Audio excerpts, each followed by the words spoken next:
Okay, sound is okay.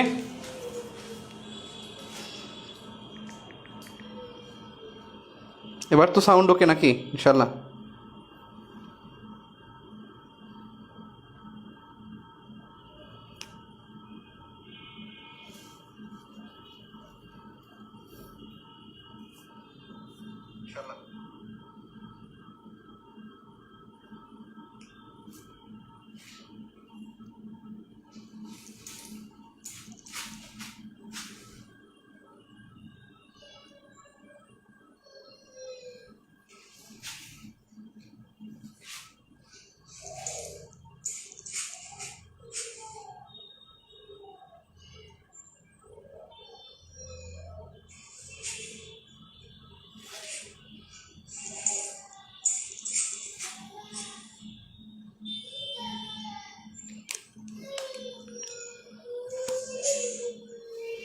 তাহলে আমরা ছিলাম যেখানে, দেখেন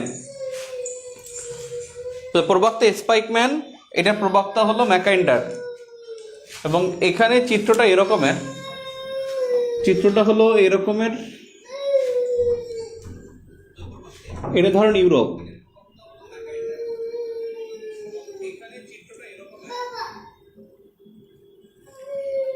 এইটার এই যে স্থল বেষ্টিত যেই অংশটা, এইটা হলো হার্টল্যান্ড, এবং আপনাদের যে বলকান উপদ্বীপের নাম শুনছেন, এই বলকানটা পুরোটাই হলো হার্টল্যান্ডের মধ্যে।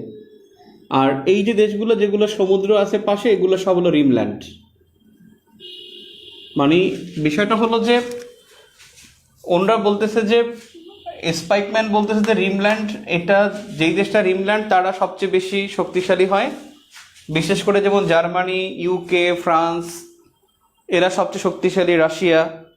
আর উনি বলছে যে না, সবচেয়ে বেশি শক্তিশালী বা খনি সমৃদ্ধ অঞ্চলটা হয় সবসময় হার্টল্যান্ড। কিন্তু আলটিমেটলি এই দুজনের মধ্যে হার্টল্যান্ডের থিওরিটাই ভুল প্রমাণিত হয়েছে। রিমল্যান্ডই আসলে এখন পর্যন্ত এগিয়ে, যে আসলেই যে যেই দেশটা সমুদ্র বেষ্টিত থাকে, ইউএসএ, চায়না, তারপরে রাশিয়া, ফ্রান্স, এই দেশগুলো আসলে বেশি উন্নত। ঠিক আছে, ওকে।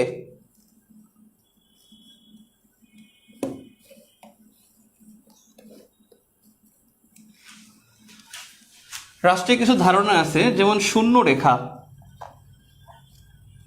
শূন্য রেখা হলো দুই দেশের মাঝে যে মানে দেশগজ থাকে, অর্থাৎ শূন্য রেখা হলো দুই দেশের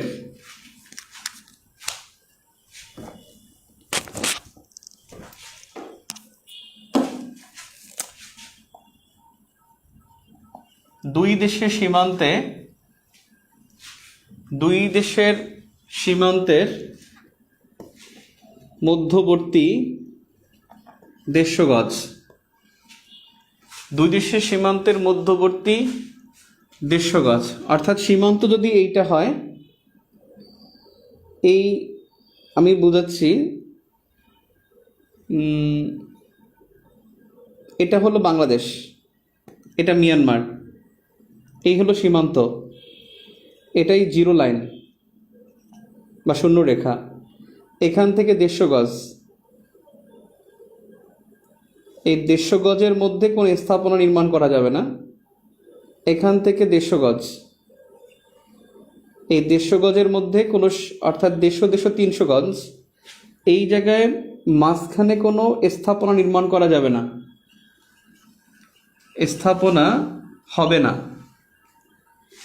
এই 300 গজ এলাকা, এইটাকে বলা হয় নো ম্যানস ল্যান্ড।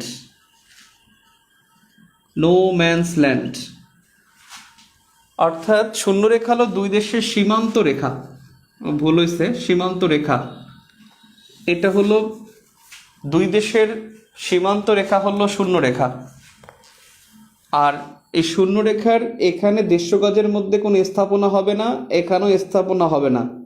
এই 150 300 গজ এই এলাকাটাকে বলা হয় নোম্যান্স ল্যান্ড। তাহলে নোম্যান্স ল্যান্ড হলো 300 গজ, আর এই দুই দেশের মাঝে এটা নোম্যান্স ল্যান্ড, আর এখানে কোনো স্থাপনা হবে না। কিন্তু সীমান্ত রেখা যেটা, সেটা কি বলা হয়? জিরো লাইন, শূন্য রেখা। তার মানে নোম্যান্স ল্যান্ড বুঝে গেছেন। নো ওয়ার জোন, আরেকটা হলো no fly zone. No man's land দেখলাম, এখন দেখি নো ওয়ার জোন আর নো ফ্লাই জোন। পরীক্ষা আসবে সীমান্তের কত গজের মধ্যে স্থাপনা নির্মাণ করা যাবে না, উত্তর হবে 150 গজ। 150 গজের মধ্যে কোনো সীমান্তে স্থাপনা নির্মাণ করা যাবে না। নো ওয়ার জোন অর্থাৎ যুদ্ধ হবে না, এখানে কোনো যুদ্ধ হবে না। এটা নারী ও শিশুদের রক্ষার জন্য থাকবে। নারী ও শিশুদের রক্ষার জন্য এই no war zone. No fly zone এটা হলো অসামরিক এলাকা।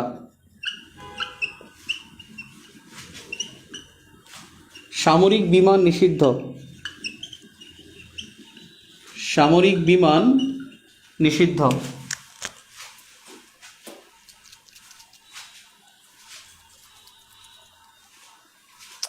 একটা মার্কারও মনের মতো পাইতেছে না কেন?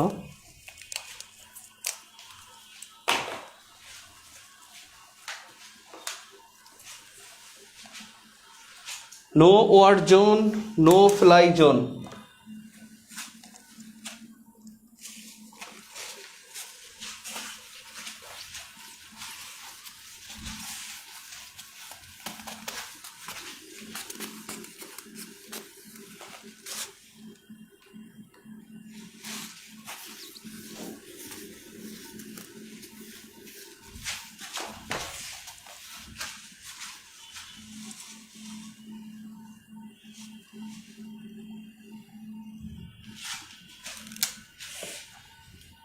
আকাশ সীমা,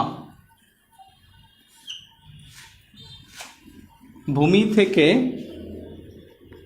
100 কিলোমিটার বা 62 মাইল, এটা হলো আকাশ সীমা। PRI freedom road, cotton road.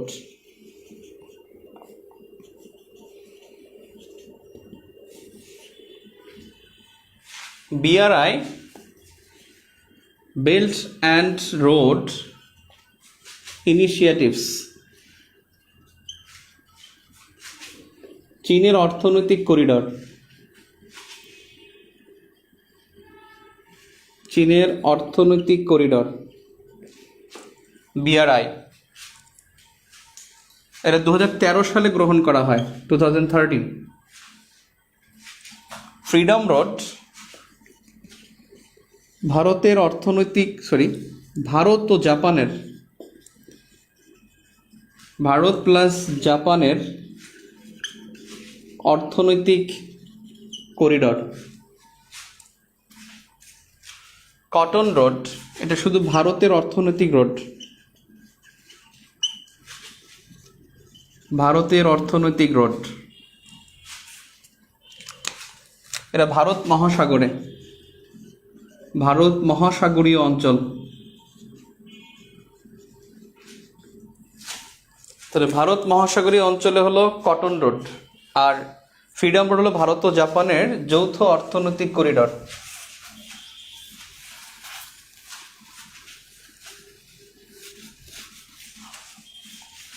BRI silk road, Iran China অর্থনৈতিক রোড বা অর্থনৈতিক করিডর। এটা সিল্কের জন্য, এটা অনেক প্রাচীন আমলে, অর্থাৎ 7ম-8ম শতকে new silk road. New silk road চীনের 152টি দেশকে যুক্ত করার রোড। 152টি দেশকে অর্থাৎ 3 মহাদেশ ব্যাপী যুক্ত করার রোড। ভারত, জাপান ও ভুটান অন্তর্ভুক্ত নয়। 3 মহাদেশের মধ্যে 3টা দেশ অন্তর্ভুক্ত নয়। এশিয়া, আফ্রিকা এবং ইউরোপ এই 3 মহাদেশের 152টি দেশকে যুক্ত করার পরিকল্পনা হলো new silk road. New silk রোডের মধ্যে ভারত, ভুটান এবং জাপান নাই।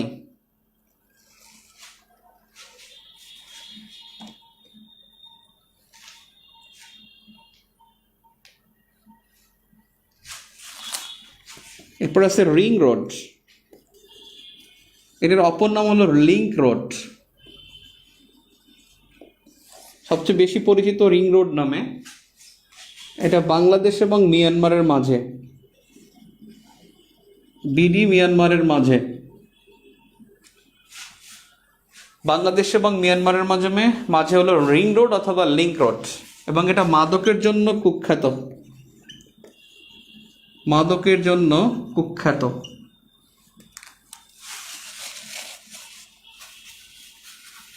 সিল্ক রোড বললে ইরান চায় না। ক্লিয়ার?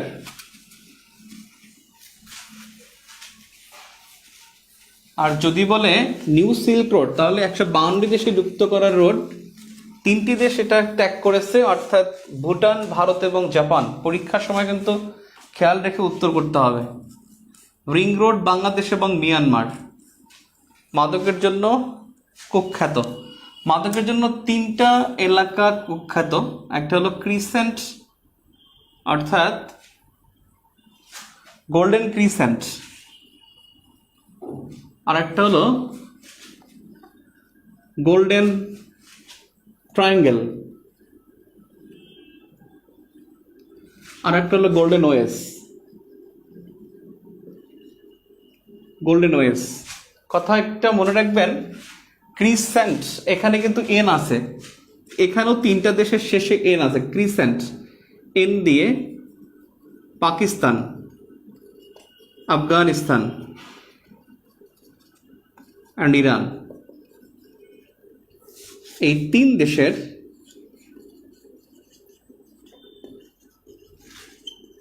মাদক ও চোরাচালান বিরোধী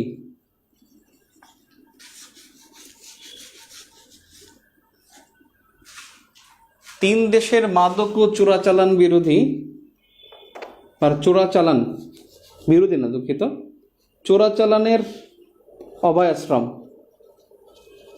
অর্থাৎ মাদক, এই 3টেই মাদকের জন্য কুখ্যাত।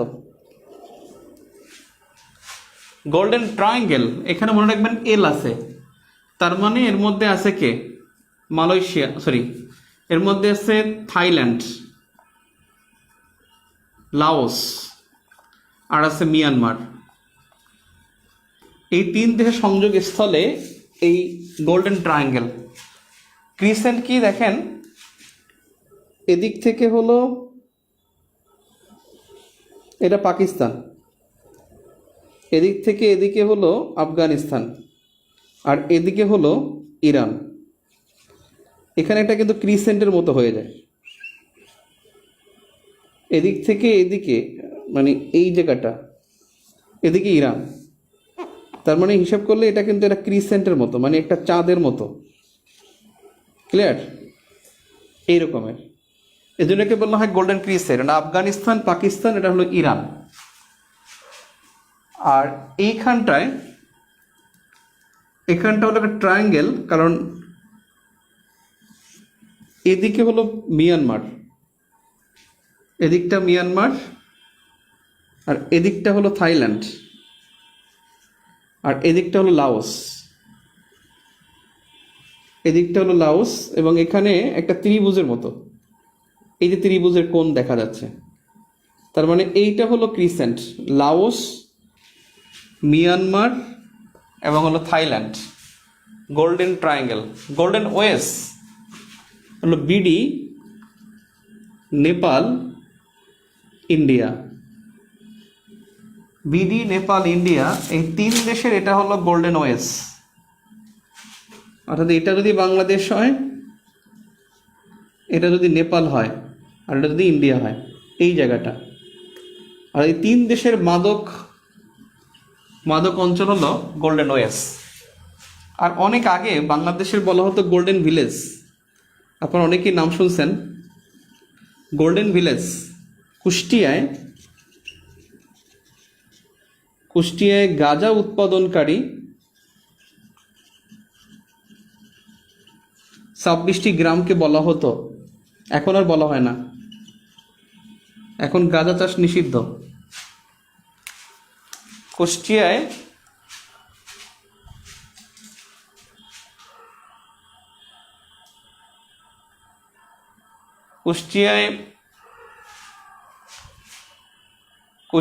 গাঁজা উৎপাদনকারী বা গাঁজা চাষকারী 26টি গ্রামকে বলা হতো।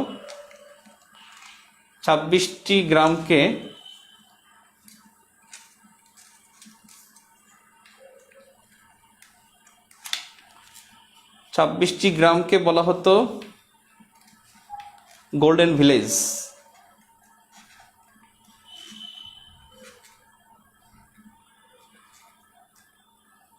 ওকে,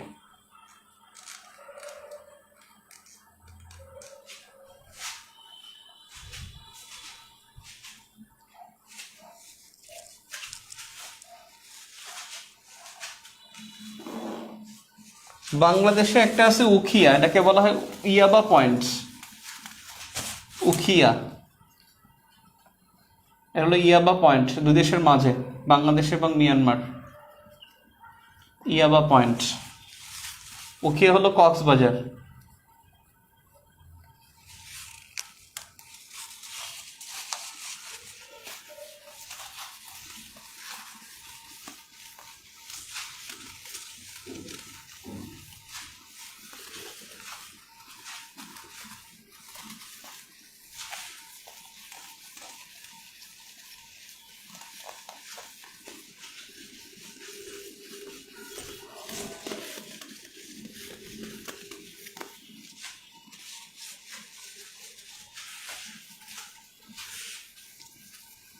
উখিয়া হলো ইয়াবা পয়েন্ট।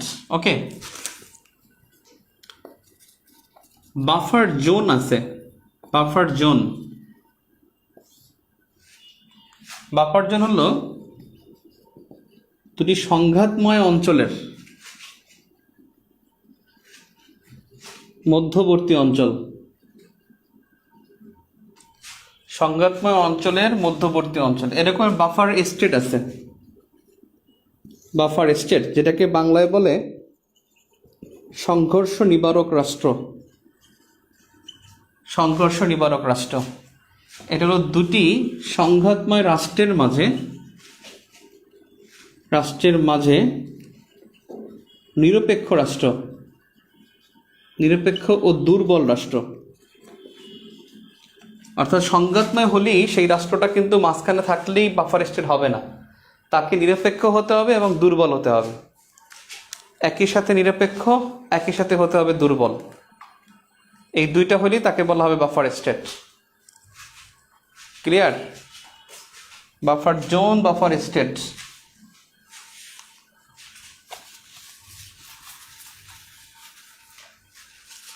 আন্তর্জাতিকভাবে আলোচিত আরেকটা আছে নাথুলা পাস। এটা একটা সীমান্ত, নাথুলা পাস। নাথুলা পাস হলো সিকিম ও তিব্বতের মধ্যবর্তী অঞ্চল। অনেকদিন বন্ধ ছিল, এখন আবার চালু আছে। সিকিম হলো ভারতের মধ্যে। সিকিম স্বাধীন ছিল, ভারত দখল করে নিয়েছে। তিব্বত স্বাধীন ছিল, চীন দখল করে নিয়েছে। এটা চীনের মধ্যে। এই জন্য ভারত চীন অপশনে থাকতে পারে, সিকিম তিব্বতও থাকতে পারে। যেমন এই রাষ্ট্রটা হলো ভুটান, এটা হলো তিব্বত, এটা হলো সিকিম। অর্থাৎ এই অংশটা, এইটা হলো নাথুলা পাস, এই হলো নাথুলা পাস। অর্থাৎ ভুটানের পাশে কিন্তু সিকিম এবং তিব্বতের মাঝে। আর এইটাই কিন্তু লাইন অফ অ্যাকচুয়াল কন্ট্রোলের মধ্যে পড়ছে, লাইন অফ অ্যাকচুয়াল কন্ট্রোল। একদিন দেখাইছিলাম ক্লাসে লাইন অফ অ্যাকচুয়াল কন্ট্রোল, এটা কিন্তু ইন্ডিয়া এবং পাকিস্তানের মাঝে, সরি ইন্ডিয়া এবং চায়নার মাঝে, ইন্ডিয়া চীন এর মধ্যবর্তী সীমান্ত। তাই ইন্ডিয়া এবং চীনের মধ্যবর্তী সীমান্ত হলো লাইন অফ অ্যাকচুয়াল কন্ট্রোল। আর লাইন অফ অ্যাকচুয়াল কন্ট্রোল অনেক বড়, যেটা কাশ্মীর থেকে আসছে, লাদাখ হয়ে এখানে আসছে, কিন্তু যখন এটা তিব্বত এবং সিকিমের মাঝে বসছে তখনই সেটা নাথুলা পাস। তাহলে তিব্বত সিকিমের মাঝে হলো নাথুলা পাস। ক্লিয়ার?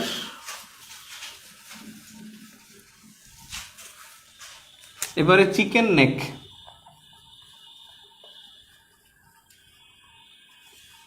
এই চিকেন নেক এটা হলো বিডি ইন্ডিয়া আর নেপালের মাঝে, নেপালের মাঝে। অর্থাৎ আপনি দেখবেন বাংলাদেশের এই যে এই অংশটা তেঁতুলিয়া যেটা, আর এই অংশটা নেপাল, আর এটা কিন্তু ভারত, এদিকে কিন্তু সিকিম, এবং এই জায়গাটা একটা করিডর, এই জায়গাটা একটা করিডর, এবং এই করিডরটা কিন্তু মানে চিকেন নেক, মুরগির নেকের মতো, গলার মতো, এবং এইটাকে বলা হয় শিলিগুড়ি করিডর, শিলিগুড়ি করিডর। অর্থাৎ শিলিগুড়ি করিডরকে ডাকা হয় চিকেন নেক নামে, এবং শিলিগুড়ি করিডর হলো বাংলাদেশ, নেপাল এবং ভারতের মাঝে। শিলিগুড়ি করিডর বাংলাদেশ, নেপাল এবং ভারতের মাঝে। নাথুলা পাস এইটাই কিন্তু লাইন অফ অ্যাকচুয়াল কন্ট্রোল বরাবর। Line of actual control basically কাশ্মীরে ভারত এবং চীনের মাঝে। মনে রাখবেন এটা line of control, line of control, এবং যেটাকে বলা হয় লক, LOC। আর একটা হলো line of actual control, actual control, এটাকে বলা হয় ল্যাক। এবং এই দুইটাই কিন্তু কাশ্মীরে, কাশ্মীরে, আমি দুঃখিত, নাথুলা পাসের মধ্যে ল্যাকের সম্পর্ক নাই, ল্যাক এবং নাথুলা পাসের মধ্যে সম্পর্ক নাই। এই দুইটা হলো কাশ্মীরে, কাশ্মীরে, আমি দুঃখিত, নাথুলা পাসের সাথে লাইন অফ অ্যাকচুয়াল কন্ট্রোলের কোনো সম্পর্ক নাই। লাইন অফ কন্ট্রোল যেটা ভারত পাকিস্তানের মধ্যে সীমান্ত, ভারত পাকিস্তানের মধ্যে সম্পূর্ণ সীমান্ত হলো র্যাডক্লিফ রেখা, কিন্তু ভারত পাকিস্তানের মধ্যে কাশ্মীরের সীমান্ত হলো লাইন অফ কন্ট্রোল। ভারত পাকিস্তানের মধ্যে সম্পূর্ণ সীমারেখা যদি বলেন সেটা হলো র্যাডক্লিফ রেখা, র্যাডক্লিফ রেখা। আর এইটা হলো ভারত পাকিস্তানের মধ্যে কাশ্মীরে, শুধু কাশ্মীরে বললে লাইন অফ কন্ট্রোল হবে, শুধু কাশ্মীরে লাইন অফ অ্যাকচুয়াল কন্ট্রোল হবে ভারত এবং চীনের মাঝে। ভারত ও চীন, ভারত ও চীনের মাঝে লাইন অফ অ্যাকচুয়াল কন্ট্রোল হবে, এটা শুধুমাত্র কাশ্মীরে। আর সম্পূর্ণ হবে ম্যাকমোহন লাইন, সম্পূর্ণ ম্যাকমোহন লাইন। ভারত ও চীনের মাঝে সম্পূর্ণ বললে ম্যাকমোহন লাইন, আর যদি ভারত এবং চীনের মাঝে বলেন, কাশ্মীরে বলেন, তাহলে সেটা হবে কাশ্মীরে। লাইন অফ কন্ট্রোল কাশ্মীরে ভারত পাকিস্তানের মাঝে, সম্পূর্ণ বলে র্যাডক্লিফ রেখা। Line of actual control Bharat ও চীনের মাঝে, এটা কাশ্মীরে, সম্পূর্ণ বললে হবে McMahon line, McMahon line. Clear? আপনাদের মধ্যে একটা হতাশা কাজ করতেছে যে ভাইয়া শেষ করতে পারবে কিনা। আপনি শুধু লেগে থাকেন, দেখবেন শেষ হবে ইনশাল্লাহ। আমি আপনাদেরকে একটু সময় দিয়েছিলাম ম্যাথ বিজ্ঞানটা গুছানোর জন্য, বুঝছেন। আপনারা বিভিন্ন গ্রুপে ট্রুপে দিয়ে যে যা তা লেখেন ভাই, খুব দুঃখ লাগে। আপনাদের দেখেন যারা এপ্রিল থেকে পড়তেছেন তাদের কত ক্লাস নিচ্ছি, গ্রুপে ক্লাসের অভাব নাই। আমি ইচ্ছা করলেই পারি, ইচ্ছা করলে আমি ধাপাধাপ শেষ করে দিতে পারি। আমি এখন করব, ফাঁকিও দেবো না, ভালোভাবেই করবো ইনশাল্লাহ। বেসিক ভিউটা হয়ে গেছে, আমার চাপ কমে গেছে অনেক। হ্যাঁ, বেসিক ভিউটা অনেক চাপ ছিল। ঠিক আছে। আর দেখছেন তো, মানে 1 তারিখে মারা গেল মামা, 17 তারিখে চাচা। অসুস্থতা বিভিন্ন কারণে একটু ইন্টারাপশন হয়েছে, তাই বলে যে শেষ হবে না তা না, ভালোভাবেই শেষ হবে ইনশাল্লাহ। আমার সাথে তালে থাকেন। আজকে ক্লাসটা যারা করবেন, ক্লাস করার পর আমি পরীক্ষা নেব শনিবারে।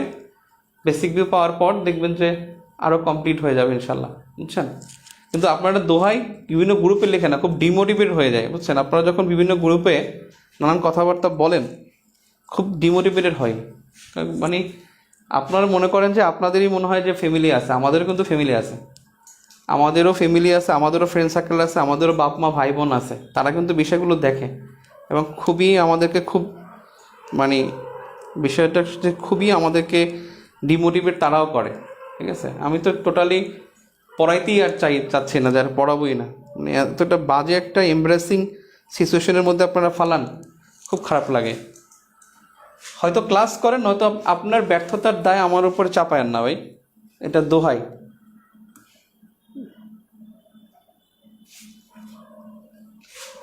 রিভিশন হবে, সব রিভিশন হবে ভাই, রিভিশন হবে। দেখবেন পরীক্ষার কোশ্চেন যখন আলোচনা করব, রিভিশনও হয়ে যাবে, অটোমেটিক রিভিশন হবে ইনশাল্লাহ। দেখেন, এখন আপনি যারা পারেন না, আপনি তো জানেন না যে কি বলবো।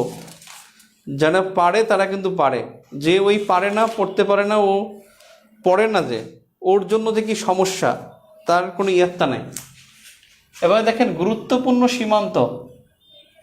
সীমান্তগুলো গুরুত্বপূর্ণ, যে সীমান্তগুলো হলো একসাথে গুরুত্বপূর্ণ, একই সাথে হলো বিরোধপূর্ণ। গুরুত্বপূর্ণ এবং বিরোধপূর্ণ সীমান্ত, যেমন দেখেন প্রথমে দেখি মংডু ও ঘুমধুম, এরা বিডি মিয়ানমারের মধ্যে বিরোধপূর্ণ। বাংলাদেশ মিয়ানমার, এদের মধ্যে বিরোধপূর্ণ সীমান্ত হলো মংডু এবং ঘুমধুম, কক্সবাজারে। ক্লিয়ার? মংডু ঘুমধুম বাংলাদেশ মিয়ানমারের মধ্যে বিরোধপূর্ণ। বিলোনিয়া, বিডি ভার্সেস ভারত, ভারতের মধ্যে অচিহ্নিত সীমান্ত। অচিহ্নিত সীমান্ত, অচিহ্নিত সীমান্ত এখন দুই দেশের মধ্যে মাত্র 2 কিলোমিটার। অচিহ্নিত সীমান্ত এখন আগে ছিল 6.5, এখন মাত্র 2 কিলোমিটার। এবং এই বিলোনিয়া, এটা বাংলাদেশের ফেনীতে। অচিহ্নিত সীমান্ত। পাল্লাতোল চা বাগান, এটা বিডি এবং ভারতের মধ্যে বিরোধপূর্ণ। ভারতের মধ্যে বিরোধপূর্ণ। এই পাল্লাতোল চা বাগান মৌলভীবাজারে অবস্থিত। মৌলভীবাজার, কিছু অংশ হবিগঞ্জ। হবিগঞ্জ এবং মৌলভীবাজার এই দুইটার মধ্যে বিরোধপূর্ণ হলো পাল্লাতোল চা বাগান।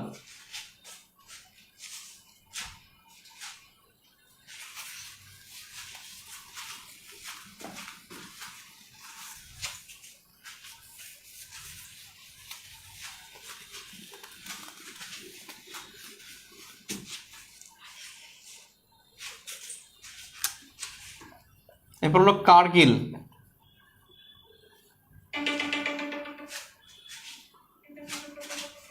এই নম্বর পাইছে কে ফোন দেয়? কার্গিল, ওয়াগা ও সিয়াচেন। কার্গিল, ওয়াগা ও সিয়াচেন, এই তিনটি হলো ভারত পাকিস্তানের মধ্যে বিরোধপূর্ণ। ভারত পাকিস্তানের মধ্যে বিরোধপূর্ণ। এখানে সিয়াচেন কাশ্মীরে, তিনটেই কাশ্মীরে অবস্থান। সিয়াচেন হলো উচ্চতম যুদ্ধক্ষেত্র।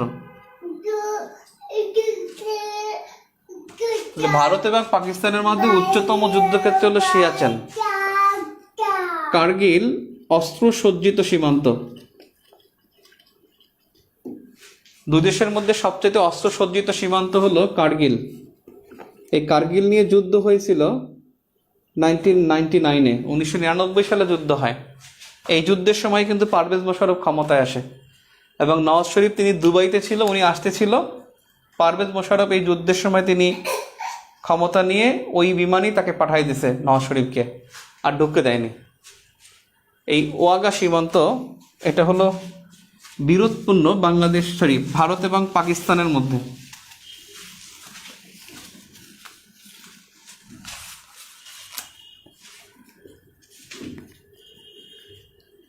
দোকলাম ও গালওয়ান এই দুইটা বিরোধপূর্ণ হলো ভারত এবং চীনের মাঝে। ভারত ও চীনের মাঝে বিরোধপূর্ণ। এই দোকলাম হলো মালভূমি আর গালওয়ান হলো উপত্যকা। দোকলাম মালভূমি আর গালওয়ান উপত্যকা। এবং এই দুইটা, দোকলাম হলো ভারত, ভুটান ও চীনের মাঝে। ভারত, ভুটান ও চীনের মাঝে হলো দোকলাম, আর গালওয়ান উপত্যকা হলো লাদাখ ও আকসাই চীনের মাঝে। আকসাই চীন হলো চীনের অংশ, লাদাখ হলো ভারতের অংশ। এই লাদাখ এবং আকসাই চীনের মাঝে হলো গালওয়ান উপত্যকা। অর্থাৎ গালওয়ান হলো উপত্যকা, দোকলাম হলো মালভূমি। ভারত, ভুটান ও চীনের মাঝে, লাদাখ ও আকসাই চীনের মাঝে।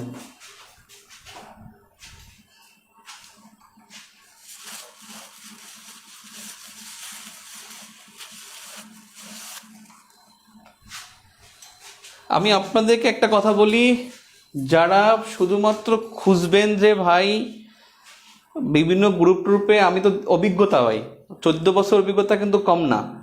যারা দেখছি বিভিন্ন জায়গায় বলে বেড়ায় যে ভাই পড়ে না, ধান্দাবাজ, এই সে হাবি যাবি, ও পাশ করে না। ভাই সত্যি আপনি পাশ করবেন না, সেই ক্যারেক্টারের মধ্যে আপনি নাই।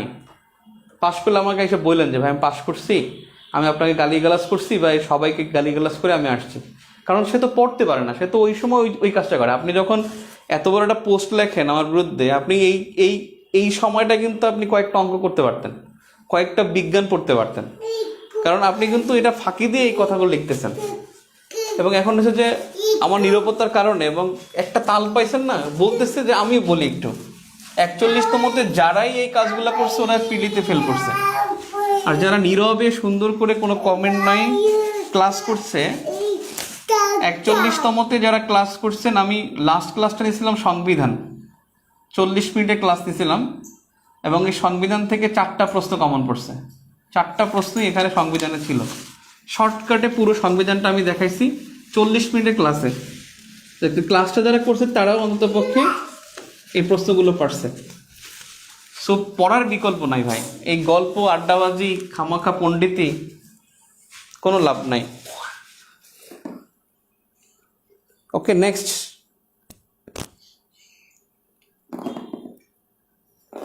দেখেন আমি সীমান্তর কথা বলছি, বাবা এরকম করে না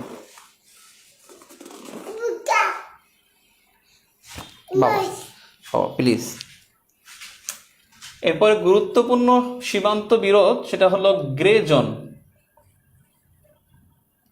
এই গ্রে জোন হলো ইউএসএ এবং মেক্সিকো। ইউএসএ মেক্সিকো, ইউএসএর মেক্সিকো সীমান্তকে এটা বলা হয়। এই সীমান্ত কিন্তু 1952 কিলোমিটার। এই 1952 কিলোমিটার সীমান্ত, আসলে এই সীমান্ত রেখার নাম হলো সনোরা লাইন। সনোরা লাইন, কিন্তু এই রেখাটা গ্রে জোন নামে পরিচিত। গ্রে জোন নামে পরিচিত। এখন পরীক্ষায় তার পরিচিত দিবে না, দেবে গ্রে জোন কোন দুই দেশের মাঝে। ইউএসএ মেক্সিকো সীমান্ত এবং বিরোধ 1952 কিলোমিটার। ট্রাম্প যখন ক্ষমতায় ছিল সে বলছিল এখানে একটা দেয়াল নির্মাণ করবে, এই ইউএসএ মেক্সিকো, এটা হলো grey zone. Next, south Kordofan.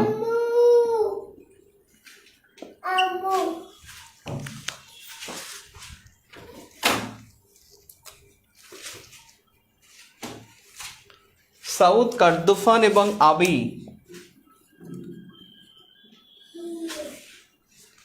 South Kordofan ও আবি এটা হলো দুই সুদানের মাঝে।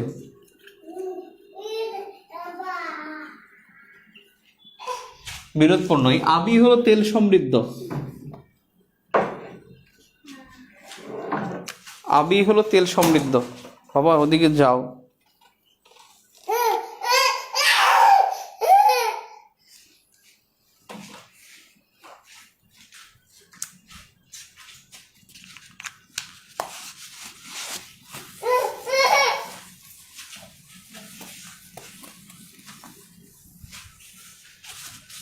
খুব গুরুত্বপূর্ণ একটি রেখা, সেটা হলো লাচিন করিডর।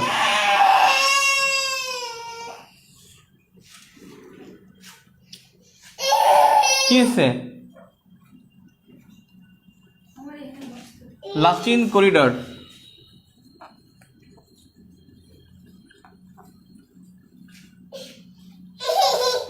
বিরক্ত করতেছে তো, ওরা ওই পাশে রুমে যাও না।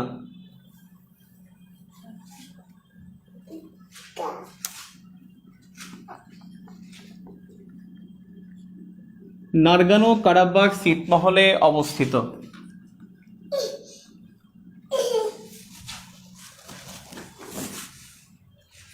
নারগানো কারাবাগ ছিটমহলে অবস্থিত। লাচিন করিডর এটা কিন্তু 5 কিলোমিটার। লাচিন করিডর নারগানো কারাবাগ ছিটমহলে অবস্থিত, এটা 5 কিলোমিটার দৈর্ঘ্য।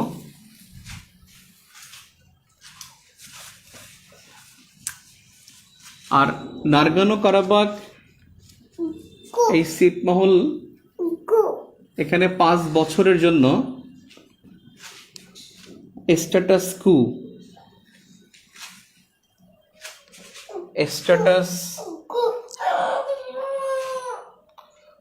বা স্থিতিবস্থা বিরাজমান। স্ট্যাটাস কু, CQUO, যেটাকে বলা হয় স্থিতিবস্থা, অর্থাৎ যুদ্ধ ভাব, যুদ্ধ হবে না।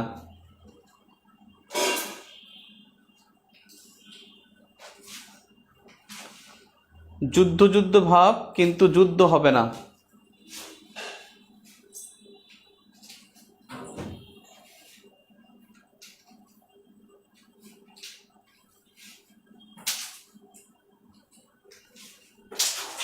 যুদ্ধ ভাব কিন্তু যুদ্ধ হবে না, সেটাকে বলা হয় স্ট্যাটাস কু।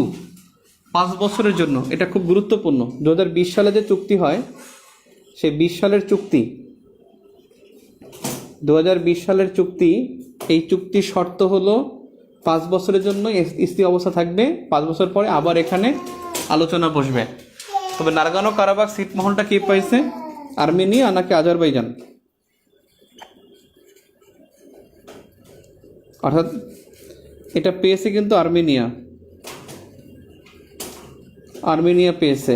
তবে এই পেয়েছে যে এটা আসবে না, আসবে বেসিক্যালি এই বিষয়টা, কারণ পেয়েছে কি এটা এখনো 5 বছরের জন্য এটা অবস্থান করছে। এরপরে হলো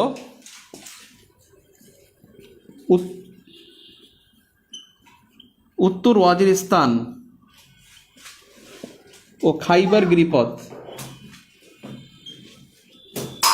এই দুইটা নিয়ে বিরোধ আফগানিস্তান এবং পাকিস্তানের মধ্যে। আফগানিস্তান ভার্সেস পাকিস্তান, তাদের মধ্যে বিরোধ উত্তর ওয়াজিরিস্তান এবং হলো খাইবার গিরিপথ। উত্তর ওয়াজিরিস্তান হলো আদিবাসী এলাকা,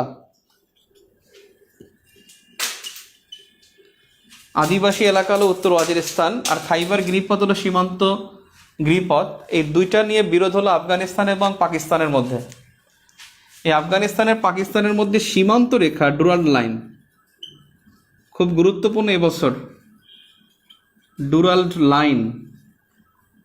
ডুরাল লাইন আফগানিস্তান এবং পাকিস্তানের মধ্যে বিরোধপূর্ণ সীমান্ত রেখা হলো ডুরাল লাইন।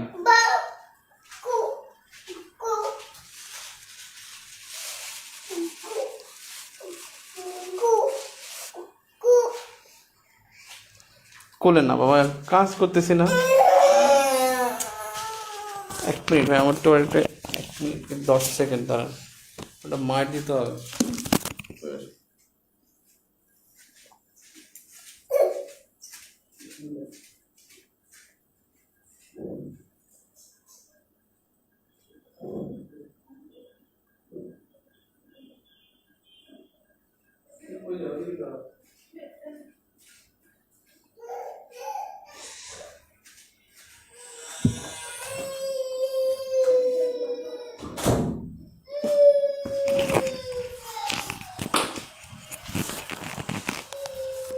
উত্তর ওয়াজিরিস্তান এবং খাইবার গিরিপথ আফগানিস্তান এবং পাকিস্তানের মাঝে, তবে দু দেশের মধ্যে সীমান্ত রেখা হলো ডুরাল লাইন।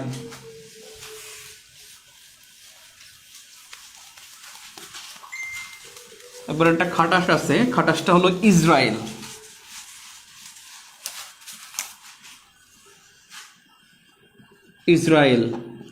না, ইসরায়েল এরকম না, দুঃখিত ভাই।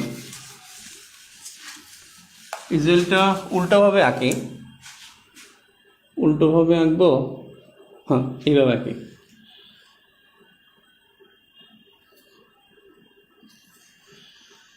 ওকে, এটা হলো ভূমধ্য সাগর, উপরে ভূমধ্য, উপরে উত্তর, ঠিক আছে। দিক আঁকছি ভাই, এ আঁকে না। এটা হলো উত্তর, এটা দক্ষিণ, তার মানে এটা পশ্চিম, এটা হলো পূর্ব। ক্লিয়ার? তো এখানেই এইটা হলো সুয়েজ খাল, এটা হলো সুয়েজ খাল, এটা হলো সুয়েজ খাল। ক্লিয়ার? এপাশে কিন্তু দেশটা মিশর। ক্লিয়ার? এইটা হলো সিনাই উপত্যকা অথবা উপদ্বীপ। আর এদিকে বিশাল সাগর, এটা হলো লোহিত সাগর। এখন বুঝতে পারছেন মনে হয়? আঁকেন, একটু আঁকতে হবে। দিকগুলাকে যে কোনো ম্যাপের উপরে উত্তর হয়। তাহলে সিনাই উপত্যকা, এটা সুয়েজ খাল, মিশর। আর এই সুয়েজ খালের এপাশেই সিনাই উপত্যকা, কিন্তু এই পর্যন্তই। এটা ইসরায়েল। এদিকে দেশ হলো জর্ডান।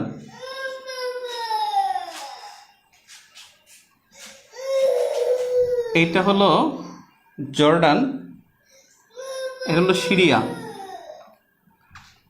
এটা হলো লেবানন তো এদিকে না, সিরিয়া এদিকে, লেবানন এদিকে,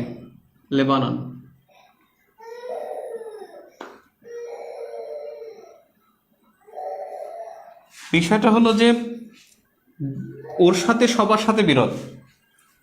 মিশরের সাথে বিরোধ সিনাই উপদ্বীপ এবং সুয়েজ খাল নিয়ে। জর্ডানের সাথে বিরোধ হলো মৃত সাগর নিয়ে। এখানে একটা সাগর আছে, মৃত সাগর। জর্ডানের সাথে বিরোধ হলো মৃত সাগর নিয়ে। সিরিয়ার সাথে বিরোধ হলো গোলান মালভূমি নিয়ে,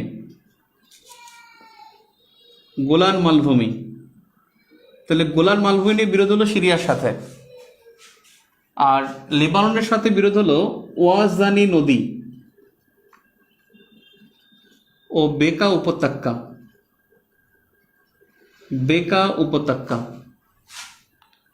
অর্থাৎ লেবাননের সাথে বিরোধ হলো ওয়াজানি নদী ও বেকা উপত্যকা। সিরিয়ার সাথে বিরোধ হলো গোলান মালভূমি। জর্ডানের সাথে বিরোধ হলো মৃত সাগর। মিশরের সাথে বিরোধ হলো সিনাই উপত্যকা এবং সুয়েজ খাল। বেকা উপত্যকা এবং ওয়াজানি নদী হলো লেবাননের সাথে। সিরিয়ার সাথে গোলান মালভূমি। জর্ডানের সাথে হলো মৃত সাগর। এই হলো ইসরায়েলের সাথে বিরোধ, সবার সাথে বিরোধ। এই জায়গাটা হলো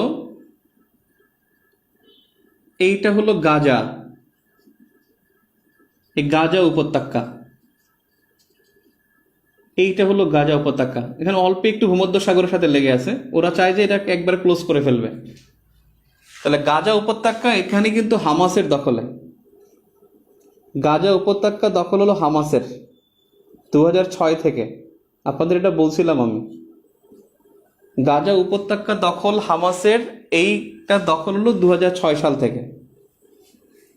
গাজা উপত্যকা দখল হামাসের 2006 থেকে, এবং এই গাজা উপত্যকা নিয়ে ইসরায়েলের সাথে দ্বন্দ্ব। এখন এই জায়গায় গাজা উপত্যকা কিন্তু ইসরায়েলের অংশ, দখলে রাখছে হামাস। এখানে একটা সীমান্ত আছে, এই সীমান্তটার নাম হলো রাফা সীমান্ত। রাফা সীমান্ত এর একটা সুড়ঙ্গ, এখানে একটা সুড়ঙ্গ আছে, অর্থাৎ যখন যুদ্ধ হয় এখানে সুড়ঙ্গ খুলে দেয়, হামাসের জনগণ বা ফিলিস্তিনের জনগণ এখান থেকে এদিকে চলে যায়। ফিলিস্তিন কিন্তু সেগ্রিগেটেড, মানে বিভিন্ন জায়গায়, এখানে একটু এখানে একটু এখানে একটু, ওরা সব কিছু, মানে জেরুজালেমটাই পুরোটাই ইসরায়েলের দখলে। জেরুজালেমের পূর্ব জেরুজালেমটা হলো ফিলিস্তিনের দখলে। এই যে পূর্ব জেরুজালেম, এইটা হলো প্যালেস্টাইন।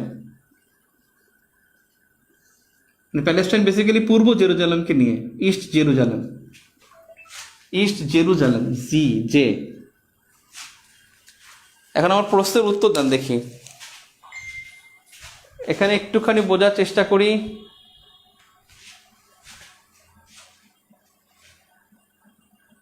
এখানে একটু বোঝার চেষ্টা করি।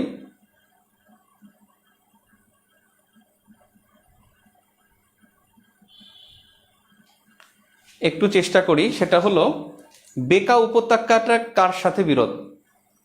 ইসরায়েলের সাথে বেকা উপত্যকা কার কার সাথে বিরোধ? মানে বেকা উপত্যকাটা বিরোধ হলো ইসরায়েলের সাথে কোন দেশের?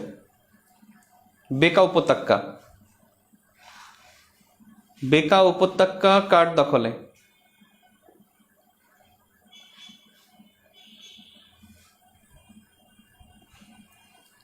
বেকা উপত্যকা কার কার সাথে বিরোধ?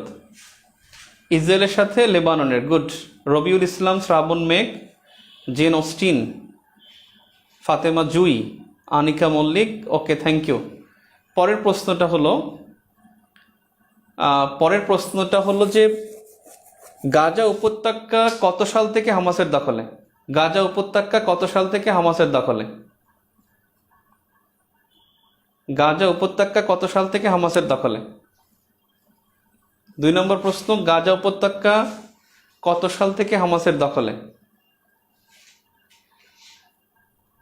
গুড। শান্তিদা, শারমিন, শামিমা, শিফা, শিলা, লেবানন বলছেন অনেকেই, গুড। তাহলে গাজা উপত্যকা হামাসের দখলে কবে থেকে?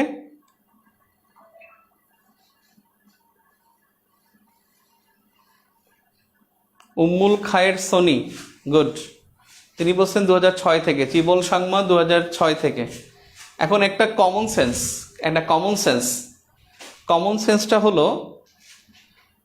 সেন্সটা হলো যে রাফা সীমান্ত কোন দুই দেশের মাঝে? রাফা সীমান্ত কোন দুই দেশের মাঝে? 3 নম্বর প্রশ্ন, রাফা সীমান্ত কোন দুই দেশের মাঝে? রাফা সীমান্ত কোন দুই দেশের মাঝে?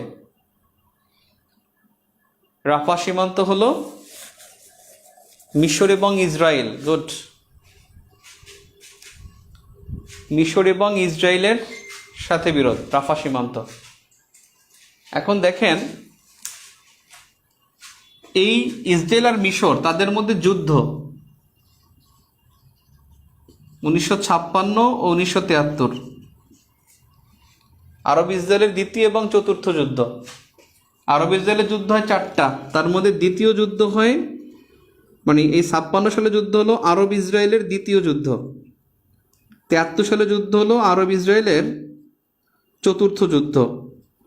আরব ইসরায়েলের চতুর্থ যুদ্ধ 73, দ্বিতীয় যুদ্ধ হলো 1956। তাহলে ওয়াজানি নদী, বেকা উপত্যকা লেবাননের সাথে, সিরিয়ার সাথে গোলান মালভূমি। গোলান মালভূমি নিয়ে কিন্তু একটা রায় দিছে 2019 সালে। 2019 সালে রায়ে বলা হয়েছে যে এটা সিরিয়ার গোলান মালভূমি সিরিয়ার অধীন হবে, কিন্তু এখনো ইসরায়েলের দখলে। গোলান মালভূমি ইসরায়েলের দখলে। এটা গত বছর আমাদের বেসিক ভিউতে ভুল আসছিল যে সিরিয়ার দখলে, আসলে এটা ইসরায়েলের দখলে। গোলান মালভূমি ইসরায়েলের দখলে, কিন্তু আন্তর্জাতিক আদালত থেকে বলা হয়েছে যে এইটা সিরিয়ার দখলে, অর্থাৎ এটা সিরিয়ার।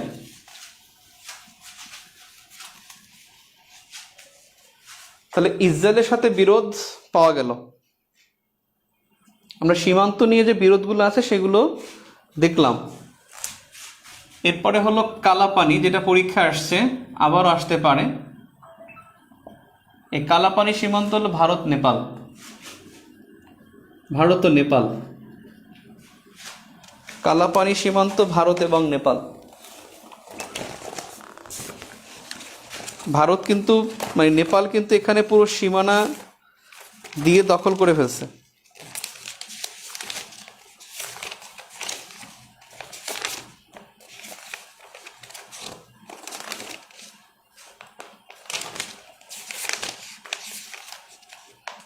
ভারত তো নেপাল, কালাপানি, আর একটা আছে কালাপানি মহাকালী নদী এবং লিম্পুয়া ধোয়া। লিম্পুয়া ধোয়া, এই তিনটা নিয়ে বিরোধ ভারত এবং নেপাল। মহাকালী নদী, লিম্পুয়া ধোয়া, মানে এই মহাকালী নদীর উৎপত্তি নিয়ে ঝামেলা বাঁধছে। যে নেপাল বলতেছে এটা আমার ভূখণ্ডে উৎপত্তি, ভারত বলছে আমার ভূখণ্ডে উৎপত্তি, এবং এই কারণে কালাপানি নিয়ে সমস্যা। আর লিম্পুয়া ধোয়া এই জায়গাটাও তার কাছেই। তাহলে কালাপানি, লিম্পুয়া ধোয়া এবং হলো মহাকালী নদী, এই তিনটি নিয়ে বিরোধ হলো ভারত এবং নেপালের মাঝে। ভারত এবং নেপালের মাঝে এটা বিরোধ। আরও আছে, সেটা হলো দ্বীপ। আমরা দ্বীপে যাচ্ছি, তার আগে সীমান্তগুলো লিখে নেই। সীমান্ত রেখা, সীমান্ত রেখার মধ্যে যদি বলেন র্যাডক্লিফ রেখা, এই র্যাডক্লিফ রেখা বিরোধ হলো মানে এটা বিভক্ত করেছে, অর্থাৎ রেখা আরেকটা হলো বিভক্তকারী। এটা কিন্তু একই সাথে ইন্ডিয়া পাকিস্তান। র্যাডক্লিফ রেখা কিন্তু দেওয়া হয়েছে 1947-এ, 1947 সালে র্যাডক্লিফ রেখা দেওয়া হয়। এইটাই কিন্তু ইন্ডিয়া এবং বাংলাদেশের মধ্যে বিরোধ মানে বিভক্তি করেছে। এটাই কিন্তু বিডি বা ইন্ডিয়া এবং মিয়ানমারকে পৃথক করেছে। তাহলে ইন্ডিয়া পাকিস্তান, ইন্ডিয়া বাংলাদেশ এবং বাংলাদেশ ইন্ডিয়ার সাথে বিভক্ত করেছে মিয়ানমারকে। এলো র্যাডক্লিফ রেখা। নাম্বার 2, আমি আপনাকে কিছুক্ষণ আগেও বলেছিলাম যে ডুরান্ড লাইন পাকিস্তান আফগানিস্তানকে পৃথক করেছে, ম্যাকমোহন লাইন ভারত এবং চীনকে পৃথক করেছে, একটু আগেও বলছি। এরপরে আপনার গুরুত্বপূর্ণ রেখা যদি বলেন, সেটা হলো ইসরায়েলের সাথে, ওখানেই দেখাই দিতে পারতাম রে, ভুল করে ফেলছি। একটা হলো বার্লেভ লাইন, আর একটা হলো গ্রিন লাইন। তাহলে বার্লেভ লাইন এটা হলো ইসরায়েল এবং প্যালেস্টাইন, ইসরায়েল এবং প্যালেস্টাইনকে পৃথক করেছে। আর গ্রিন লাইন পৃথক করেছে দুইটাকে। গ্রিন লাইন একটা পৃথক করেছে ইসরায়েল এবং প্যালেস্টাইন, ইসরায়েল ফিলিস্তিন, প্যালেস্টাইন মানে ফিলিস্তিন, একদিকে করছে এই দুইটাকে। আর একদিকে গ্রিন লাইন পৃথক করেছে তুর্কি সাইপ্রাস ও গ্রিক সাইপ্রাস, তুর্কি সাইপ্রাস ও গ্রিক সাইপ্রাসকে পৃথক করেছে। আর তুর্কি সাইপ্রাস এবং গ্রিক সাইপ্রাসকে পৃথক করেছে গ্রিন লাইন, ইসরায়েল এবং প্যালেস্টাইনকে পৃথক করেছে গ্রিন লাইন। অর্থাৎ গ্রিন লাইন দুইটা, তুর্কি সাইপ্রাস এবং গ্রিক সাইপ্রাসকে পৃথক করেছে হলো গ্রিন লাইন। এই দুই সাইপ্রাসের সংযুক্তি চায় একটা গোষ্ঠী আছে, দুই সাইপ্রাসের সংযুক্তি চায়, অর্থাৎ বিভক্ত থাকবে না। দুই সাইপ্রাসের সংযুক্তি চায় ইনোসিস গোষ্ঠী। ইনোসিস, পরীক্ষা আসবে ইনোসিস কি, তারা চায় তুর্কি ও গ্রিক সাইপ্রাসের মধ্যে সংযুক্তি। গ্রিক ও তুর্কি সাইপ্রাসের মধ্যে সংযুক্তি চায় ইনোসিস।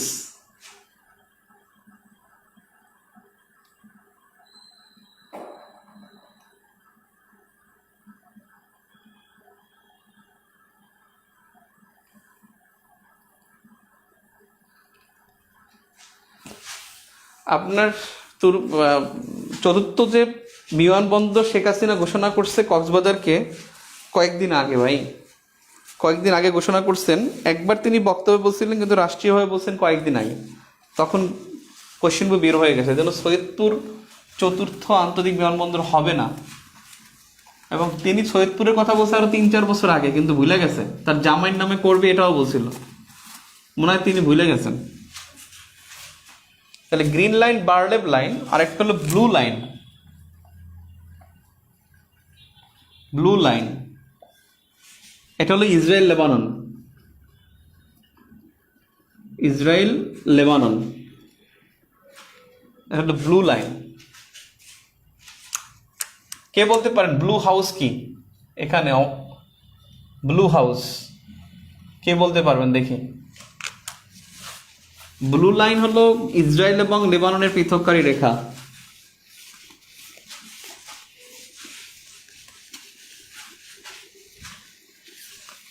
তিনটা অক্ষরেখার লাইন আছে, 3টি অক্ষরেখা। 17 ডিগ্রি উত্তর অক্ষরেখা,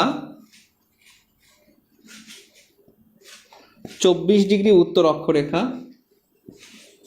49 ডিগ্রি উত্তর অক্ষরেখা। এই 49 ডিগ্রি অর্থাৎ 17 ডিগ্রি উত্তর অক্ষরেখা হলো উত্তর ও দক্ষিণ ভিয়েতনাম। উত্তর ও দক্ষিণ ভিয়েতনামকে পৃথক করেছে 17 ডিগ্রি উত্তর অক্ষরেখা। 24 ডিগ্রি উত্তর অক্ষরেখা বিভক্ত করেছে ভারত ও পাকিস্তানকে। ভারত ও পাকিস্তানকে পৃথক করেছে। আর 49 ডিগ্রি উত্তর অক্ষরেখা এটা হলো কানাডা এবং যুক্তরাষ্ট্রকে পৃথক করেছে। কানাডা এবং ইউএসএ কে পৃথক করে। তাহলে কানাডা ইউএসএ কে পৃথক করেছে হলো 49 ডিগ্রি উত্তর অক্ষরেখা, ভারত পাকিস্তানকে পৃথক করেছে হলো 24 ডিগ্রি উত্তর অক্ষরেখা, আর উত্তর ও দক্ষিণ ভিয়েতনামকে পৃথক করেছে 17 ডিগ্রি উত্তর অক্ষরেখা।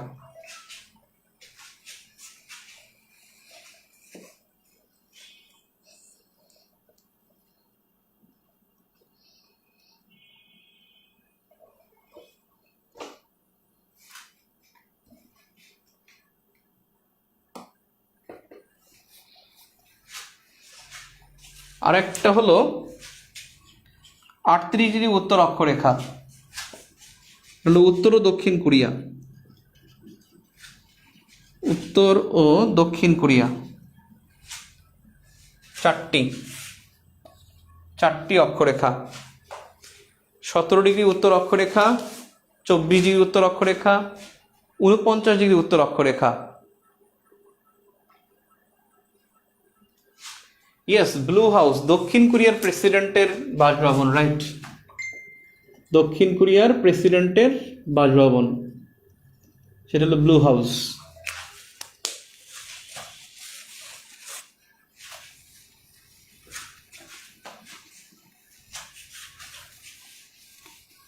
দেখি তো এইটাকে পারেন, কালার দিয়ে জিজ্ঞেস করলাম। What is black water? Black water দেখি কে পারেন।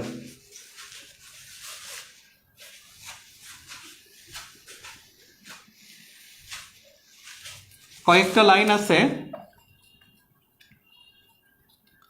ম্যানারহেইম লাইন,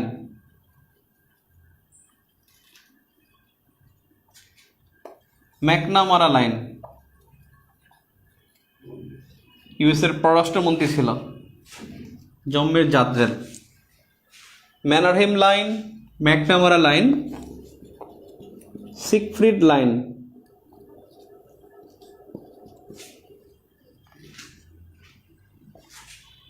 মেজিনো লাইন, জিগফ্রিড বা সিগফ্রিড লাইন, মেজিনো লাইন, এই দুইটা একই, এই দুইটাই পৃথক করেছে রাশিয়া এবং ফ্রান্সকে। Russia versus France.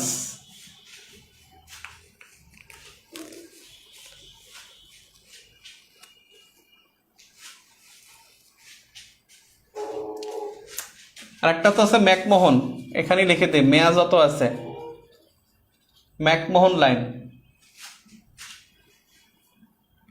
ম্যাকমোহন হলো ভারত চীন,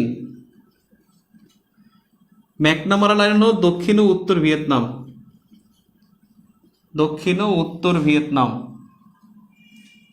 আর ম্যানারহেইম লাইন, ম্যানারহেইম লাইন এটা হলো রাশিয়া ফিনল্যান্ড, রাশিয়া ফিনল্যান্ড। তাহলে Mannerheim line Russia Finland, McNamara line উত্তর ও দক্ষিণ ভিয়েতনাম, ম্যাকমোহন লাইন ভারত চীন, সিগফ্রিড লাইন বা মেজিনো লাইন রাশিয়া এবং ফ্রান্স। দুইটা লাইন কিন্তু একই। তাহলে ম্যানারহেইম রাশিয়া ফিনল্যান্ড। কেউ পারছেন ব্ল্যাক ওয়াটার কি? What is black water? Anyone? 38 degree হলো দক্ষিণ ও উত্তর ভিয়েতনাম ভাই, সৈয়দ ফেরদৌস।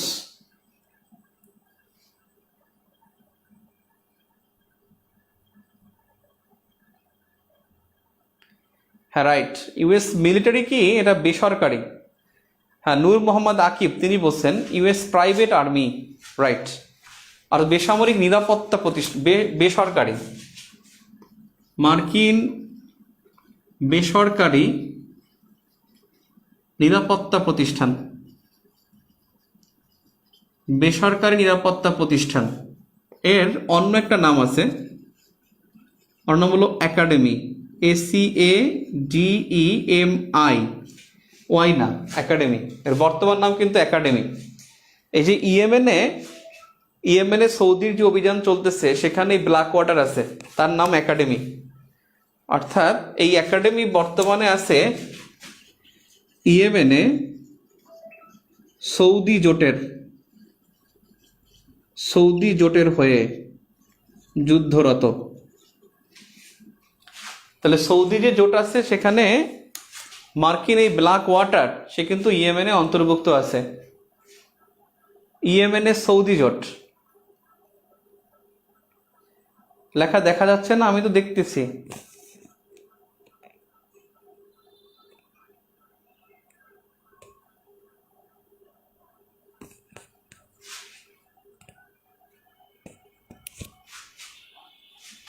ওকে, তাহলে ব্ল্যাক ওয়াটার মার্কিন বেসরকারি নিরাপত্তা প্রতিষ্ঠান, এর আরেকটা নাম হলো একাডেমি। এই ব্ল্যাক ওয়াটার বর্তমানে আছে ইয়েমেনে সৌদি জোটের হয়ে যুদ্ধরত। ম্যাকমোহন লাইন ভারত চীন, সিগফ্রিড লাইন এবং হলো মেজিনো লাইন, এই দুইটা হলো রাশিয়া ভার্সেস ফ্রান্স, তাদের মধ্যে। তাহলে একাডেমি ইয়েমেনে আছে, এটা মনে থাকে যেন।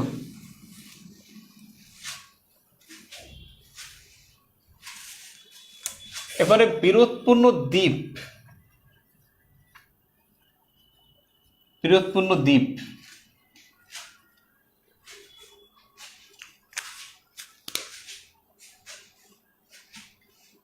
দেখা যায় একটু ব্লার হচ্ছে, ঠিক আছে? এখন 24 ডিগ্রি উত্তর অক্ষরেখা, এটা ভারত এবং পাকিস্তানের মাঝে, মানে এই জায়গাটায়, মানে এই না, এটা তো ভারত। একজন 24 ডিগ্রি উত্তর অক্ষরেখা বোঝেন নাই, এইটা হলো পাকিস্তান। আপনি এখান থেকে যদি দাগ দেন না, এটাই 24 ডিগ্রি উত্তর অক্ষরেখা, এই কিন্তু বাংলাদেশ, এইটাই 24 ডিগ্রি। এই জায়গায় বিভক্ত করেছে, অর্থাৎ ওখান থেকে এই পর্যন্ত আসবে। 24 ডিগ্রি উত্তর অক্ষরেখা টাচ না করা পর্যন্ত এটা পাকিস্তান। কথা বুঝছেন? অর্থাৎ 24 ডিগ্রি উত্তর অক্ষরেখা আসলেই পাকিস্তান শেষ, এরপর পাকিস্তানটা যাবে না। দেখেন তো ম্যাপে তাই আছে, ম্যাপ দেখেন না, 24 ডিগ্রি পেয়ে যাবেন।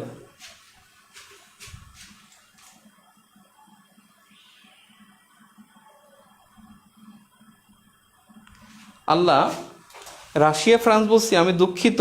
ইস রে, এত বড় একটা ভুল করছি আমি। জার্মানি ফ্রান্স, ইস মেজিনো লাইন, ইসিটি আল্লাহ, আমি কেমনে ফ্রান্স বললাম, জার্মানি বললাম, রাশিয়া বললাম। মেজিনো বা সিগফ্রিড, ওরে ইন্নালিল্লাহ, হলো ফ্রান্স ভার্সেস জার্মানি। ওই জার্মানি ভার্সেস ফিনল্যান্ড ঠিক আছে, আমি ওই রাশিয়া ভার্সেস ফিনল্যান্ড ঠিক আছে। রাশিয়া যেটা ওই যে মেজিনো লাইন আরে ম্যানারহেইম লাইন, ওটা ঠিক আছে। আমি ওই জন্য রাশিয়া মাথায় কাজ করছে, আগেটা রাশিয়া এইভাবে। মেজিনো সিগফ্রিড হলো ফ্রান্স এবং জার্মানি, আর এটা হলো ভারত পাকিস্তানের মধ্যে 24 ডিগ্রি উত্তর অক্ষরেখা। আমার মনে হয় বুঝতে পারছেন মনে হয় এটা, ভাই বুঝছেন 24 ডিগ্রি? হ্যাঁ, জার্মানি ফ্রান্স। ওকে,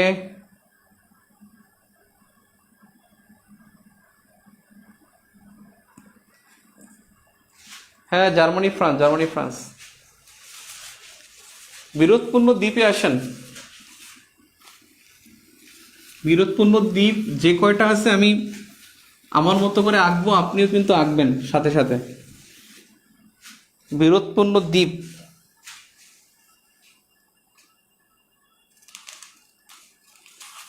আগে দেখছি বিরোধপূর্ণ সীমান্ত, এবার দেখবো বিরোধপূর্ণ দ্বীপ।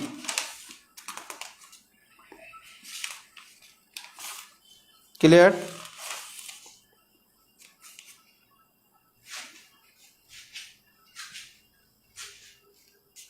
কোন জায়গা থেকে যাব?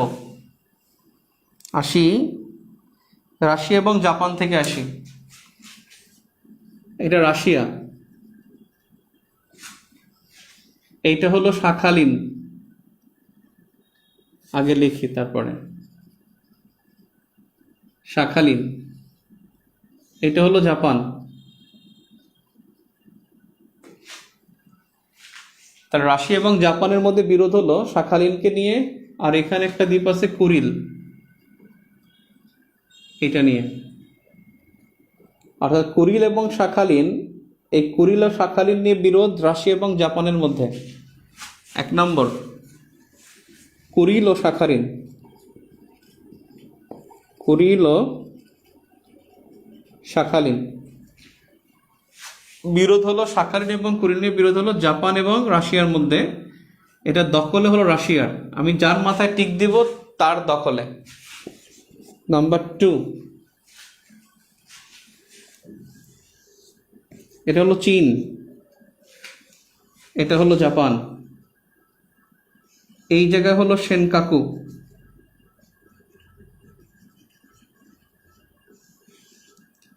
এই সেনকাকু নিয়ে বিরোধ হলো জাপান এবং চীনের মাঝে। সেনকাকু দ্বীপ কিন্তু পূর্ব চীন সাগরে, পূর্ব চীন সাগরে সেনকাকু দ্বীপের অবস্থান পূর্ব চীন সাগরে। এই সেনকাকু দ্বীপ কিন্তু, সেনকাকু এটা চীনের দখলে। আর জাপানের নাম হলো দিয়াও, দিয়াও নামে ডাকে। সেনকাকু দ্বীপ মানে এটা কারো দখলে না, এটা কারো টিক দেওয়া যাবে না, কারণ এক একজন এক এক সময় ভিজিট করে। ও ভিজিট করলেও ছাড় দেয়, আবার ভিজিট করলেও ছাড় দেয়। যুদ্ধ এখন পর্যন্ত হয় নাই। জাপানের প্রধানমন্ত্রী একবার ওখানে গিয়েছিল, এর আগে আবার চীনের প্রেসিডেন্ট গিয়েছিল। নাম্বার 3, সেনকাকু দ্বীপ পূর্ব চীন সাগরে অবস্থিত। এই সেনকাকু দ্বীপের মধ্যে বিরোধ হলো জাপান এবং চীনের মাঝে।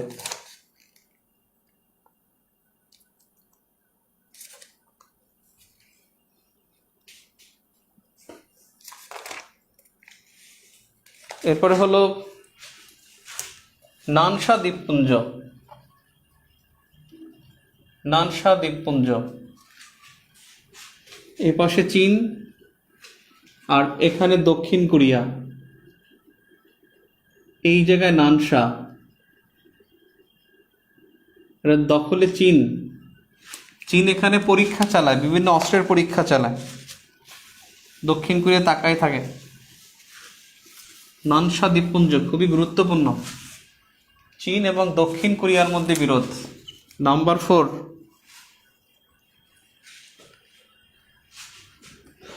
নাম্বার 4 হলো প্যারাসোলস দ্বীপপুঞ্জ, প্যারাসোলস। এপাশে চীন, এপাশে তাইওয়ান। নানশা কিন্তু পূর্ব চীন সাগরে, এটাও পূর্ব চীন সাগর। এখানে তাইওয়ান, এই জায়গায় প্যারাসোলস। চীনের সাথে বিরোধ হবে, তাইওয়ানের সাথে দখলে থাকবে, প্রশ্নই আসে না। প্যারাসোলস দ্বীপপুঞ্জ।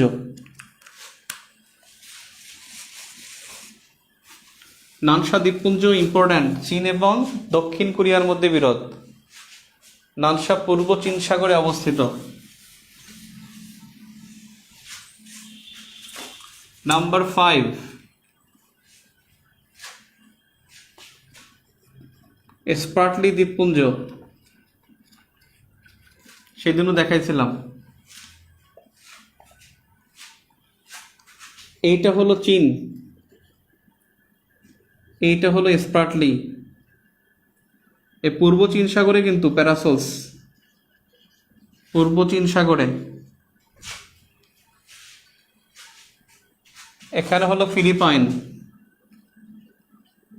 ফিলিপাইন। এখানে হলো ভিয়েতনাম, এটা হলো স্পার্টলি। ও দাবি করে, ও দাবি করে চীনের দখলে, আর স্পার্টলি দ্বীপপুঞ্জ দক্ষিণ চীন সাগরে।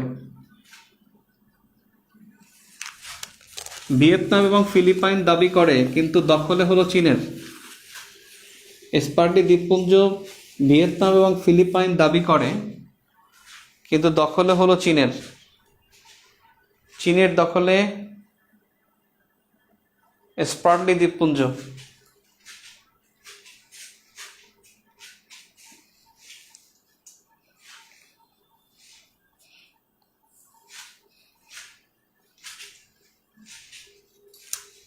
নাম্বার 6,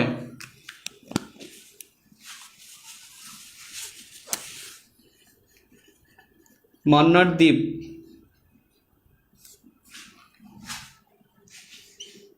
এটা ভারত, এটা শ্রীলঙ্কা। এই জায়গায় মান্নার দ্বীপ। এই মান্নার দ্বীপ কিন্তু বঙ্গোপসাগরে, মান্না উপসাগরে না, বঙ্গোপসাগর। ও দাবি করে, ও দাবি করে ভারতের দখলে। সরি, মান্নার দ্বীপ শ্রীলঙ্কার দখলে, শ্রীলঙ্কার দখলে ভারত দাবি করে।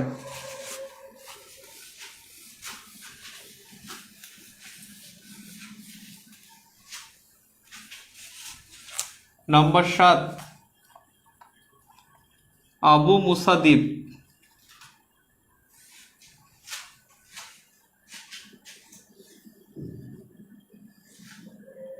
এটা ইরান, এটা পারস্য উপসাগর।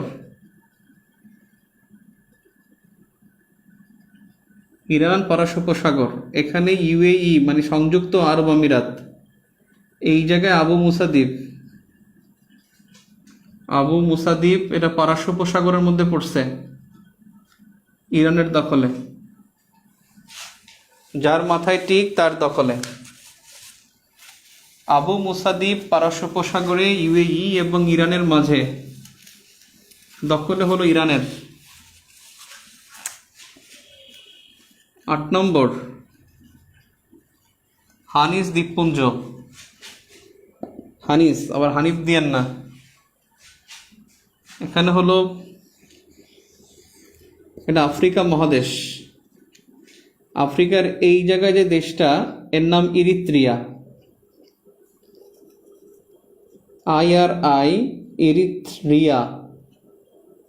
RIIT, অর্থাৎ ইরিত্রিয়া। এই দেশটার নাম হলো ইরিত্রিয়া।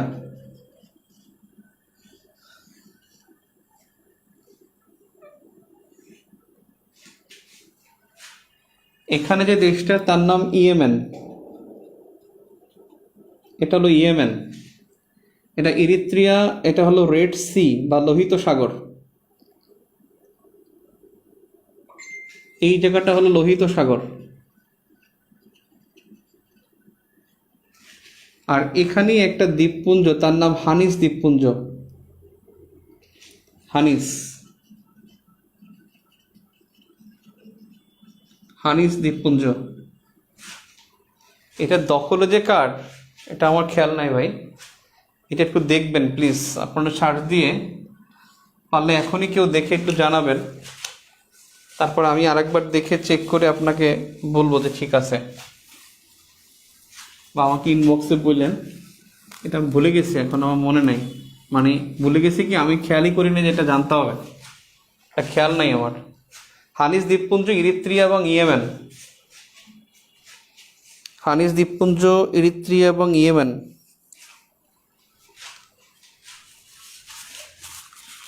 এবারে 9 নম্বর, সুয়েজ খাল আর সিনাই উপদ্বীপ নিয়ে তো মিশর ইসরায়েল তা তো আগেই বলা হয়েছে, এখন এটা বলার দরকার নাই। এরপরে দেখেন পেরি ঝিল, লাস্ট ক্লাসেও বলছিলাম পেরি ঝিল বা লায়লা দ্বীপ, দেখছেন অটো ডিভিশন কেমনে হয়, এটাকে বলে অটো ডিভিশন। পেরি ঝিল বা লায়লা দ্বীপ এটা হলো স্পেন, আর আফ্রিকা মহাদেশে এটা হলো মরক্কো। এখানে জিব্রাল্টার প্রণালী মনে আছে অনেকেরই, এই জায়গাটা লায়লা দ্বীপ, স্পেনের দখলে। পেরি ঝিল বা লায়লা দ্বীপ এটা স্পেনের দখলে, মরক্কো দাবি করে, স্পেনের দখলে মরক্কো দাবি করে। হানিস দ্বীপপুঞ্জ ইরিত্রিয়ার না ভাই, সেপারেট কি তাইওয়ানের হবে না ফিলিপাইনের হবে? সেপারেট কি প্যারাসেলস? ব্যাপারটা হলো যে তাইওয়ান আর চীনের মধ্যে কিন্তু সীমান্ত বিরোধ আছে, তারা কিন্তু কেউ কেউরে স্বীকার করে না। তাইওয়ান মনে করে স্বাধীন, ওর প্রেসিডেন্টও আছে তাইওয়ানের, আর চীন মনে করে এটা ওর নিজের।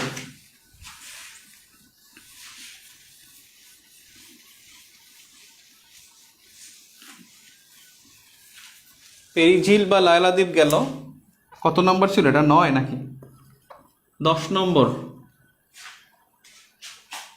10 নম্বর হলো শাতিল আরব জলপথ, এটা সেদিনকেও দেখাইছিলাম।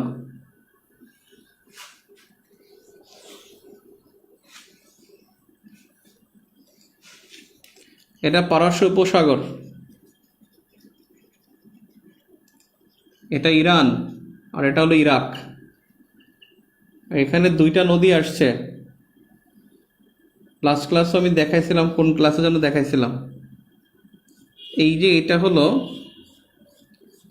পারস্য উপসাগরে, এইটা একটা জলপথ, এই নদী হলো দজলা, এই হলো ফোরাত। ইউফ্রেটিস ও তাইগ্রিস বলা হয়, ইউফ্রেটিস ও তাইগ্রিস, অথবা হলো দজলা ও ফোরাত। এই দজলা নদীর আগের নাম ইউফ্রেটিস,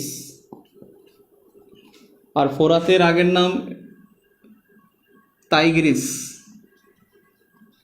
এই 2টা নদী, এটাও নদী, এই 2টা নদীর মিলিত স্রোত ইরাকের ভেতর দিয়ে এসে, এই মিলিত স্রোতটাই, এই রেখাটাই হলো শাতিল আরব, শাত-ইল আরব। এই জলপথ আর ইরাক এবং ইরানের মধ্যে বিরোধ, ইরানের দখলে, এবং এই জলপথ নিয়ে যুদ্ধ 1980 থেকে 88। এই জলপথ নিয়ে যুদ্ধ হয় 1980 থেকে 88। 88 সালে আলজিয়ার্স চুক্তি হয়, এই আলজিয়ার্স চুক্তি 1988, এই চুক্তির মাধ্যমে কিন্তু ইরাক ইরান যুদ্ধের অবসান হয়। আলজিয়ার্স চুক্তি 1988, এই চুক্তির মাধ্যমেই যুদ্ধ শেষ হয়, সমাপ্তি হয়। আর এর আগে এই যুদ্ধেই, শাতিল আরব যুদ্ধে 1988 সালে বিডি শান্তিরক্ষী ইরাকে যায়, বিডি শান্তিরক্ষী ইরাকে যায়। তাহলে বাংলাদেশের শান্তিরক্ষী কোথায় যায়? বাংলাদেশের শান্তিরক্ষী হলো ইরাকে যায়। কাল আমি ক্লাসে হ্যালো আমি ক্লাসে তাহলে দজলা এবং ফোরাত এই দুই নদীর মিলিত স্রোত হলো শাতিল আরব জলপথ। পরীক্ষা আসবে শাতিল আরব, আল্লাহ কি কয়, আল্লাহ বোর্ড দেখা যায় না, আমি দুঃখিত। ওরে কোনটা উল্টা বলছি রে?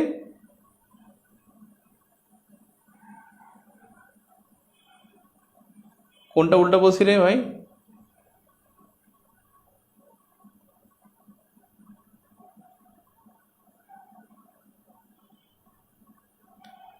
The islands were the subject of dispute with Yemen and Eritrea in late 1995-96. Both countries agreed to accept arbitration, and in 1998, Permanent Court of Arbitration determined that the territory belonged to Yemen. ও হাসান মাহমুদ বলছে Yemen, তিনি নাকি দেখছেন, দেখলে তো এটা ইয়েমেনের। একজন দেখলাম ইরিত্রিয়া লিখছে, আমি ভাবছি উনি দেখা বলছে। ভাই আমি তো বললাম না এটা আমি জানি না বা আমি সিরিয়াস না এটা নিয়ে। ইয়েমেন, হানিস দ্বীপপুঞ্জ ইয়েমেন, খুব গুরুত্বপূর্ণ ভাই। হানিস দ্বীপপুঞ্জ ইয়েমেন খুবই গুরুত্বপূর্ণ, এবং এটা কিন্তু লোহিত সাগরে। হানিস দ্বীপপুঞ্জ লোহিত সাগর। তাহলে পারস্য উপসাগরে এটা হলো শাতিল আরব জলপথ। শাতিল আরব জলপথ কার দখলে? ইরানের দখলে। শাতিল আরব জলপথের যুদ্ধ ইরাক ইরানের মধ্যে 1980 থেকে 88-তে 8 বছর যাবৎ।